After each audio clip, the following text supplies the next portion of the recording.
Don José. Ya, Fernando, para usted, que ahora está quedándose en casa, Sí. busque la biografía de la señora Meir. Golda Meir. Golda Meir. Es una de las mujeres fascinantes de la historia. Su vida personal, su vida guerrera, su vida como dirigente, su firmeza, pero también su capacidad de poder entender y comprender la complejidad de los problemas que ella tenía que enfrentarse. Creo que es un estímulo. Sí. Yo creo que, como diría el conquistador del río Amazonas, pues que la próxima vez sean muchos, pero que sean machos, cuando uno ve a la señora Meir. Bueno, José, vamos hasta Boston. Ahí está el doctor Guy de la Rosa, porque yo creo que el conocimiento científico que se va teniendo sobre ese coronavirus y sobre todo su posible vacuna ha ido avanzando a una velocidad. Yo creo que ni los mismos científicos están pues dándose cuenta pues a la velocidad que el conocimiento se está esparciendo por el mundo, casi al mismo nivel del coronavirus. Guy de la Rosa, buenos días. Buenos días, Fernando, ¿cómo estás? Bueno, muy bien. Como siempre, pues un honor tenerte con nosotros. ¿Estamos cerca de una vacuna de coronavirus, como dijo el presidente Trump ayer? Estoy escuchando tu eco, así que voy a cambiar al teléfono normal. Vale. Espero que el eco haya desaparecido. Sí, la información está viajando de una manera vertiginosa y lo que sabemos es que vamos a ver una cantidad de información que va a ser generada próximamente con respecto a lo que es vacunas. Hay que aclarar un par de puntitos muy importantes. Existen diferentes tipos de vacunas. Existen las vacunas que son inactivadas, las vacunas con virus atenuados, las vacunas que utilizan vectores, aquellas vacunas que se le llaman Viral-like Particles, VLPs. Lo importante es que todas estas vacunas están siendo evaluadas. La mayor parte están en estudios de fase preclínica, que son los estudios que realizas antes de ir a los humanos. Sin embargo, ayer vimos la primera paciente en Estados Unidos que fue sometida a una vacuna y está en fase 1, es decir, está en fase clínica ya en humanos. Lo que sí sabemos, Fernando, es que la vacuna la vamos a desarrollar, pero va a tomar cierto tiempo. Pero es un área muy importante porque ya sabemos que este virus puede regresar en su forma o en una forma distinta. El otro punto que se está investigando de manera agresiva en estos momentos, y es la manera como debe ser, es el área terapéutica, moléculas que pueden ser utilizadas para el tratamiento de aquellos pacientes con enfermedad severa o enfermedad moderada. Hoy en día existen un sinnúmero de moléculas que están aprobadas para otras indicaciones. Tenemos, por ejemplo, moléculas que están aprobadas para el tratamiento de VIH, lopinavir, ritonavir, darunavir y ritonavir, que tienen actividad in vitro, es decir, actividad de laboratorio. Lo que sí no sabemos con certeza es si esta actividad in vitro se traduce a eficacia clínica, y tenemos que también conocer el perfil de seguridad de estas moléculas. Esos estudios se están realizando hoy en día. Por ejemplo, la cloroquina, la hidrocloroquina, que son agentes contra la malaria, tienen actividad in vitro. Nuevamente debemos saber si esta actividad in vitro se traduce a eficacia clínica, y nuevamente tenemos que conocer el perfil de seguridad. Y existen otras moléculas. La más promisoria en este momento es una molécula que se llama Remdesivir. Esta es una molécula de una compañía que se llama Gilead, que está en la costa oeste de Estados Unidos, en la bahía de San Francisco. Interesantemente ha sido utilizada en terapia de rescate. Ya tenemos el reporte de pacientes de Japón y pacientes en Estados Unidos que recibieron Remdesivir con buenos resultados hasta la fecha. Estamos hablando de pacientes que tenían enfermedad severa y que han respondido a la terapia. Nuevamente quiero enfatizar el punto de que esto es información anecdótica para poder comprender si una molécula tiene un perfil de costo-beneficio y seguridad y eficacia adecuados. Se tienen que hacer estudios clínicos. Es la única manera de saber a ciencia cierta si estos compuestos pueden ser utilizados. Guy, el interferón cubano, ¿realmente está siendo efectivo contra el coronavirus? Sí, yo quisiera hacer un llamado básicamente de cautela, porque vi la noticia por parte de las autoridades cubanas y me preocupa el tono. Lo que todos no podemos asegurar que una molécula funciona si no hay estudios clínicos. Los estudios clínicos son realmente pivotes para poder determinar eficacia y perfil de seguridad. El interferón, existen muchos tipos de interferones, pero en principio los interferones son moléculas que nuestro organismo produce en respuesta a infecciones, incluyese infecciones virales. Lo que sucede cuando administramos interferón exógenamente, es decir, por medio de una inyección, estamos administrando al cuerpo más de lo que el cuerpo normalmente produce. El interferón tiene actividad antiviral y eso lo hemos visto en muchos otros virus. Uno de los estudios iniciales contra el VIH fue a base de interferón y existe actividad contra el VIH, es limitada obviamente. La terapia contra hepatitis C se basó por muchos años. Tratamos a los pacientes con hepatitis C con interferón. Así que el interferón sabemos que tiene propiedades antivirales, pero de ahí a saltar y asegurar que tenemos la cura o el tratamiento y la panacea para el coronavirus actual es un poquito atrevido, me parece, por parte de las autoridades cubanas. Y esto crea en la comunidad una sensación de alivio y yo quiero nuevamente un llamado de cautela, porque este tipo de información no se debe diseminar de esa manera. Estudios clínicos es la manera de proceder, se debe demostrar la eficacia clínica y el perfil de seguridad. José Blandón. Doctor de la Rosa, coincidiendo 100% con su planteamiento técnico-científico, el anunciar la posibilidad de tener vacunas a una velocidad que en realidad está determinada, como usted señala correctamente, por las pruebas clínicas, porque las pruebas clínicas deben demostrar la eficiencia, la toxicidad, la tolerancia, el nivel realmente de efectividad que tiene esta vacuna. Y teniendo en consideración, y esta es mi pregunta, de acuerdo a lo que escuchaba de los científicos norteamericanos que participaron con el presidente Trump en la conferencia de ayer, sí, entre ellos el doctor Anthony Fauci, el lapsus del coronavirus 2 podría extenderse hasta agosto. El desarrollo de una vacuna va a sobrepasar agosto. Mi pregunta es la siguiente.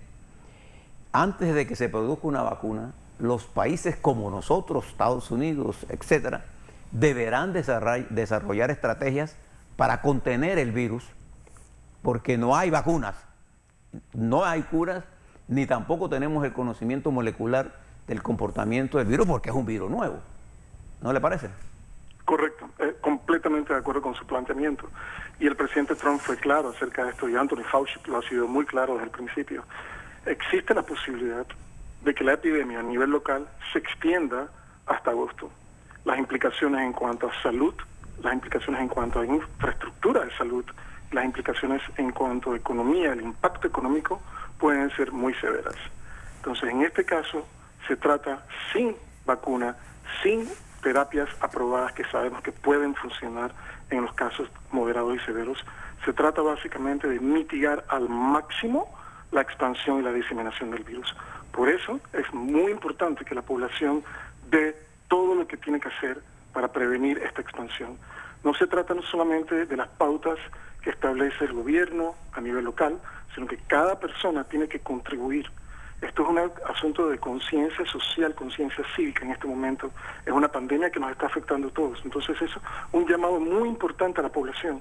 Todas las medidas que se han diseminado tienen que ser aplicadas. La gente tiene que tomar conciencia que cada vez que tomas un carro y te vas al interior, a la playa, no estás contribuyendo. Aquí se trata básicamente no solamente del gobierno estableciendo las medidas, sino del pueblo, la ciudadanía tomando las medidas necesarias, cada uno, conciencia cívica, muy importante. No vamos a tener vacuna a corto plazo, no tenemos moléculas aprobadas para tratamiento a corto plazo.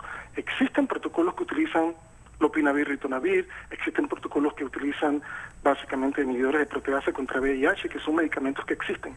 Sin embargo, no son medicamentos que han sido aprobados para el tratamiento de la infección por coronavirus. Entonces, yo entiendo que en algunos casos tenemos que ser agresivos y tratar a estos pacientes con lo que tenemos, basado en información in vitro, pero eso no significa que tengamos terapias aprobadas. Por lo tanto, vacunas no las vamos a ver a corto plazo, terapias no las vamos a ver a corto plazo.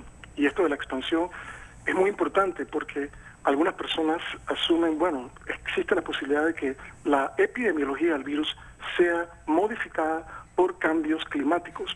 Existe la posibilidad, estoy de acuerdo. Existen ciertos virus que básicamente se exacerban en cuanto al número de infecciones durante la temporada de invierno en el hemisferio norte y en el hemisferio sur. En el caso particular de Panamá, sabemos que ciertos virus respiratorios, como el virus respiratorio sincicial y el metaneumovirus, se expanden durante la época lluviosa, y esto lo hemos platicado anteriormente. Entonces, no sabemos cómo el virus se va a comportar. Si la epidemia se extiende a estos meses, estamos hablando de época lluviosa en Panamá, por lo cual se hace aún más necesario que la comunidad implemente día a día, minuto a minuto, todas las acciones para prevenir la expansión de este virus a nivel local. Muy importante. Ahora se trata de acción comunitaria, acción individual. Sobre el caso de Estados Unidos, el cirujano en jefe del gobierno de los Estados Unidos dijo ayer en Fox que Estados Unidos debe prepararse para tener una situación más parecida a Italia que al resto del mundo. Y dos, ¿qué posibilidad hay de que se convierta en pandemia también este nuevo virus de H5N6, aparecido en Filipinas y en China? Claro, claro. Entonces estamos en un momento crítico porque no sabemos qué va a pasar con estos nuevos virus de influenza. Eso tenemos que monitorizarlo muy, muy de cerca. Lo que sí me preocupa es lo que comentaste anteriormente con respecto a el número de personas que potencialmente pueden ser infectadas y el patrón que tomaría esta epidemia en Estados Unidos. En Italia la situación es crítica y todos la conocemos. La semana pasada, hasta el jueves de la semana pasada, en Italia tenían aproximadamente 13.500 casos. Hoy en día el caso se ha duplicado, tienen más del doble hoy en día de lo que tenían hace menos de una semana, lo cual implica expansión exponencial de la infección a nivel local. Estados Unidos puede tener un patrón similar. Los modelos matemáticos estiman que en el peor de los casos estamos hablando de 150 millones de personas potencialmente infectadas. Ahora, muchos argumentan, sí, por supuesto, el 80% de los pacientes van a tener enfermedad leve, pero imagínense por un momento el impacto de un 20% de infectados que tienen que ser internados al hospital y un 5% que requiere básicamente de manejo dentro de la unidad de cuidados intensivos. Esto significa un peso increíble sobre todo lo que es el sistema hospitalario, no solamente en Estados Unidos, sino alrededor del mundo. Entonces, es preocupante porque si una tercera parte de la población de Estados Unidos es infectada por el coronavirus, las implicaciones sociales, las implicaciones a nivel de impacto hospitalario y las implicaciones económicas van a ser cuantiosas. Guy, se ha hablado mucho y nuestras autoridades han hablado mucho de aislamiento, pero hablan de que la mayor parte de la gente se va a tratar en casa, pero ¿cómo sería el tratamiento en casa? Es decir, si yo tengo un caso, ¿cómo hago con esa persona? ¿Cómo lo aíslo realmente del resto de los habitantes en casas donde hay 2 o 3 cuartos y viven 14 personas? Claro. Aquí esta es una situación muy difícil porque si observamos las guías del CDC, te dicen, coloca a la persona enferma en un cuarto aparte. Claro, en situaciones donde tenemos poblaciones que no tienen la capacidad de hacer eso, se complica. Idealmente esta persona debe ser aislada y colocada en un lugar donde impida la diseminación a otras personas. Idealmente. La manera como eso se aplica a nivel local en nuestros países en vías de desarrollo es complicado, pero idealmente es lo que se debe hacer. La persona debe colocarse máscara. Todas las superficies que son comunes deben ser limpiadas con un desinfectante. Hoy en día existe una ausencia a nivel de supermercados y de otros lugares de todos estos wipes desinfectantes, pero no tiene que ser un wipe, es lo que comentaba anteriormente. Alcohol por arriba del 60%, 70% es eficiente. Entonces utilizar el simple alcohol que consigues en farmacias del 60 al 70% para arriba y utilizarlo para limpiar superficies, las maniguetas de habitaciones, las maniguetas de automóviles, la parte interna de los automóviles, las mesas, todo este tipo de superficies. Los utensilios deben ser apartes, deben ser limpiados con agua y jabón, agua idealmente caliente en la medida de lo posible, pero limitar el contacto con las personas. Es muy importante esto porque en fecha reciente, y estamos hablando de todas las comunicaciones que se han hecho a nivel intrahospitalario, se está hablando de que ahora existe la posibilidad de que los médicos y el personal médico utilice precauciones contra aerosoles. Es decir, normalmente se hablaba de precauciones contra droplets, que son las partículas mayores de 5 micras de diámetro.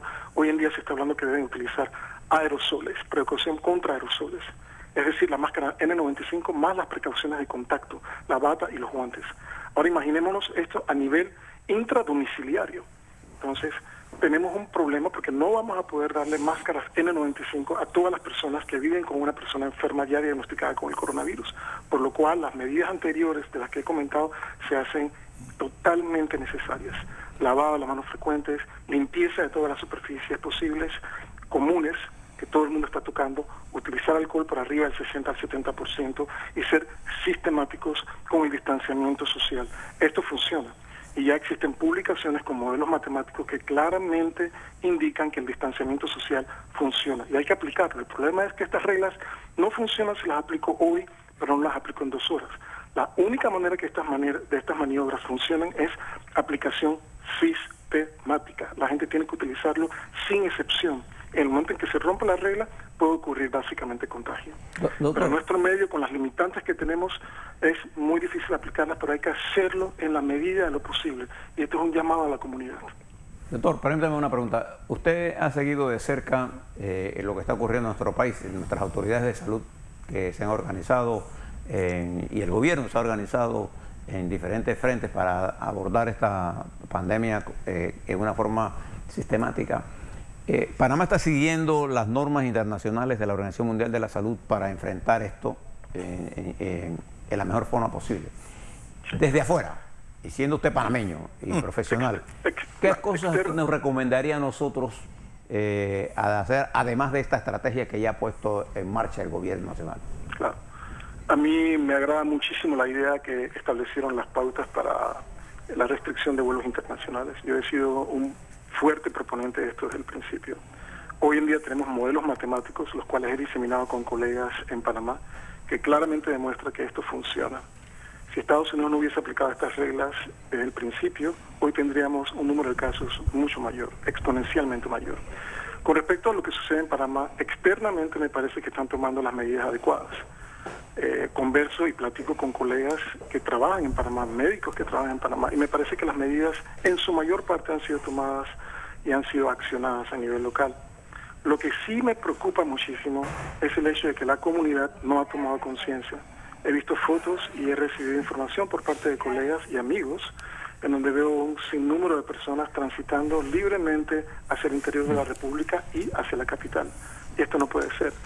La gente ha tomado esto como si fuese básicamente un carnaval o un periodo de vacaciones, y lo que tenemos que hacer es tomar conciencia social. Esto no le permite al gobierno tomar las medidas necesarias para evitar la expansión del virus. Entonces, externamente, desde Estados Unidos, me parece que las medidas han sido tomadas en su mayor parte. Tengo entendido que han incrementado el número de la compra para tener kits lo suficientes para poder hacer screening de la población y testear a la población por el coronavirus. Creo que el número es limitado, 1.500 pruebas, pero creo que han hecho una orden de compras y el número es muchísimo mayor, lo cual me parece excelente.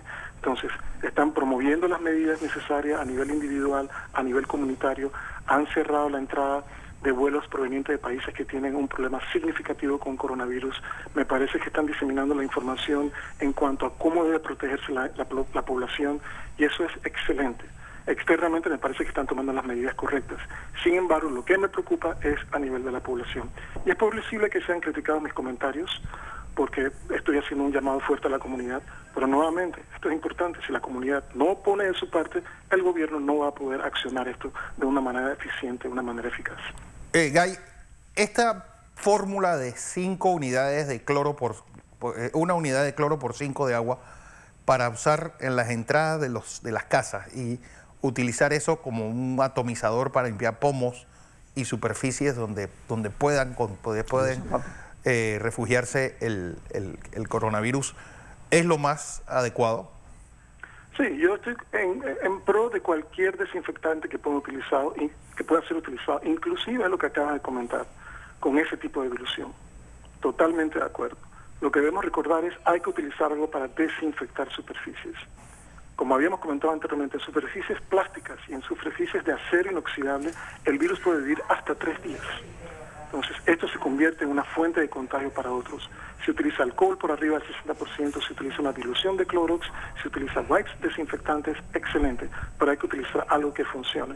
Con respecto a la utilización en pisos, casualmente es una pregunta que me hice en estos días, porque he visto un sinnúmero de videos e información que está en las redes sociales, y he visto videos en donde las personas están rociando sustancias químicas cuya composición desconozco en este momento, para, entre comillas, desinfectar superficies donde se camina.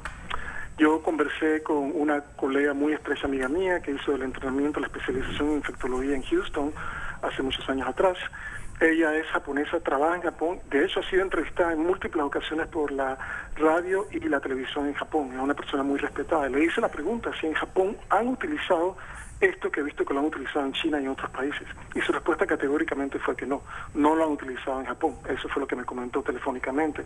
Ahora, si las personas a nivel local deciden hacerlo, pues no me parece irracional para nada. Yo pienso que es una decisión muy personal, superficies donde se caminan, ok, si lo quieren hacer no hay ningún problema, yo no tengo ninguna objeción al respecto. Donde sí quiero ser bien categórico es superficies como las mesas, las sillas, separar los utensilios, maniguetas de puertas, maniguetas de automóviles, cualquier superficie que pueda ser contaminada con el virus. Y ahí sí tenemos que ser dogmáticos al caso. Guy de la Rosa, como siempre un placer escucharte. Vamos desde Boston al otro lado del Atlántico. Alonso Correa, España. Pues novedades en un país que se ha encerrado y que pues las medidas han sido extremas. Realmente las imágenes que nos llegan desde España es la propia policía pues sacando a la gente de la calle a la fuerza, imponiendo boletas, sacando gente de playas, de parques. ¿Es verdad ese sentido de decir, en verdad España está pues encerrada? Alonso, bienvenido. Buenos días, gracias. La situación aquí en España ahora en estos últimos días se siente casi apocalíptica, ya que el sábado se dio el estado de alarma. Limita la circulación de personas tanto vehicularmente como peatonalmente. Se siente como una ciudad, toda la ciudad se siente como una ciudad fantasma. Y sí, la policía tiene mucha mano dura para tratar de mantener esa cuarentena. Se hacen rondas durante casi todo el día, a todas horas. Hay varios retenes en los cuales a los conductores le preguntan hacia dónde se dirige, y solo se permite salir del domicilio si es para ir al súper o a una farmacia o si tiene que ir a trabajar, y aún así se ponen pegas y es algo difícil salir y librarse de una multa cuantiosa.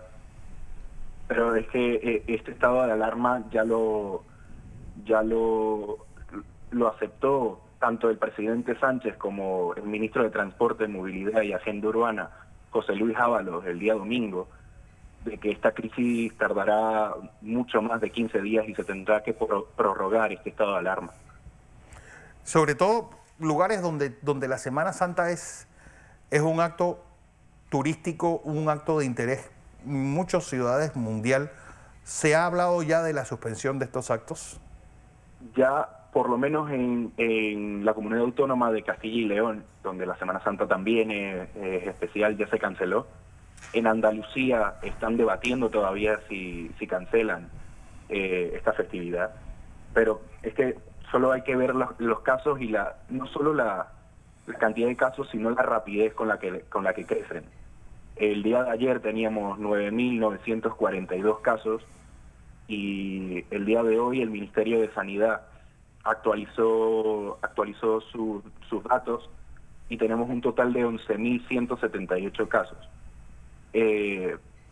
Tenemos un índice de promedio de crecimiento del 25% por día de infectados, y las comunidades a las que más le está pegando siguen siendo Madrid, Cataluña y País Vasco. Madrid y Cataluña siendo casi el 50% del total de todos los infectados, pero también Andalucía tiene 683 y van a seguir creciendo, así que yo veo muy posible que cancelen esta Semana Santa y todo lo que venga. Alonso, te habla José Blandón. En primer lugar, pedirte que te cuides. Sí. Es la primera cosa que quiero decirte. En segundo lugar, aparte de lo que está ocurriendo en la Comunidad de Madrid, y que se está movilizando las fuerzas de seguridad, en otras partes de España también se están movilizando las fuerzas de seguridad, ¿y cómo han sido recibidas por el pueblo español? Pues sí, la unidad médica de emergencia, la unidad militar de emergencia, la UME, fue desplegada el día de ayer, lunes, no solo en Madrid, sino en Valencia, en Sevilla, en Zaragoza, en León, en Las Palmas y en Santa Cruz de Tenerife. Y son recibidas casi como héroes. El ver a estos señores que arriesgan y ponen ponen en peligro su vida y contagiarse, solo para mantener zonas donde sean vulnerables, donde se creen aglomeraciones, existe algún riesgo de contagio, limpiando estas zonas y sacando a la gente y avisando, y también hablando con la policía local, tanto la policía local como la nacional, acerca de cuáles son las mejores medidas para contrarrestar esta crisis. La UME por la población ha sido recibida muy bien. Ya en el resto de España se cerraron bares y restaurantes como en Madrid y Barcelona. Sí, por lo menos aquí en Castilla y León también se han cerrado bares, discotecas, todo. La idea de una ciudad fantasma es muy clara. O sea, caminar por la calle y que seas la única persona con riesgo de que te multen y veas todo cerrado es una imagen impresionante. Impresionante. ¿Qué medidas se espera que se tomen? Ya se cercaron comunidades enteras, ya están las ciudades totalmente apagadas. Es decir, ¿qué más queda que haga o que se emita? El día de ayer ya España cerró por fin las fronteras, solo podrán entrar al país los ciudadanos españoles, y otras medidas que se esperan tomar son las de cerrar, porque las únicas fronteras que se han cerrado son las terrestres. Se espera cerrar también las fronteras aéreas, o sea, cerrar aeropuertos y mantener la cuarentena, o sea, entre que la sociedad apoye y siga estos 15 días de cuarentena, pero esas son las medidas que hasta ahora se tienen pensado hacer. Bueno, Alonso, gracias, porque vamos a mantenernos en Europa y vamos hasta la región de Lazio, en Italia. Ahí vamos a tener más adelante a Yenilí Martínez, porque lo de Italia también es una cosa pues dantesca. Italia pues fue el primer país que decidió blindarse y cerrar pues cualquier actividad hacia al aire libre. Y yo creo que impresionante esa foto tomada desde la espalda del Papa pues el domingo, donde la plaza de San Pedro totalmente vacía y lugares, bueno, una de las ventajas de este coronavirus es que por lo menos el agua de Venecia volvió a ser transparente y hasta aparecieron pues unas especies de sardinas que no se veían desde hace muchísimos años bajo el agua de y ha bajado la Venecia. contaminación de CO2.